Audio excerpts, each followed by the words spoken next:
दृष्टि रिसर्च अड्डा पर आप सभी का स्वागत करता हूं। भारत की स्वतंत्रता के बाद जब देश गरीबी, बेरोजगारी और भुखमरी से जूझ रहा था, तब एक व्यक्ति ने अपने मस्तिष्क की लौ से भारत को आत्मनिर्भरता का मार्ग दिखाया और वह थे डॉक्टर होमी जहांगीर भाभा। डॉक्टर होमी जहांगीर भाभा ने ही कहा था कि हम विज्ञान को सिर्फ प्रयोगशाला तक सीमित नहीं रखेंगे, बल्कि उसे राष्ट्र की शक्ति बनाएंगे। उन्होंने ही कहा था कि अगर विज्ञान का सूरज उगेगा तो भारत की धरती से ही उगेगा। उन्होंने ही कहा था कि परमाणु ऊर्जा केवल एक युद्ध का अस्त्र नहीं है, बल्कि एक राष्ट्र के विकास का औजार है।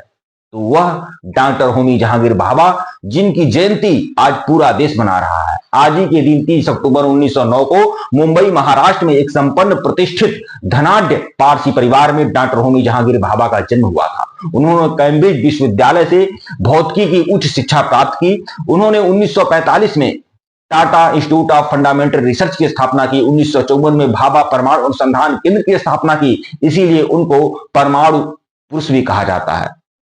तो आज परमाणु पुरुष डॉक्टर होमी जहांगीर भाभा की जयंती है। पूरा देश उनको याद कर रहा है। उनके योगदान को कभी भुलाया नहीं जा सकता।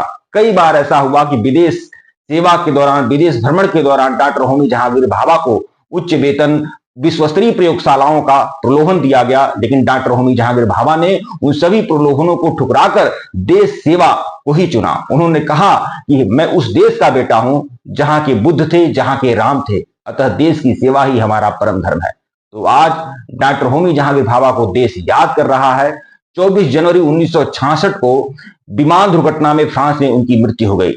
हम उन्हें याद करते हैं। जय हिंद।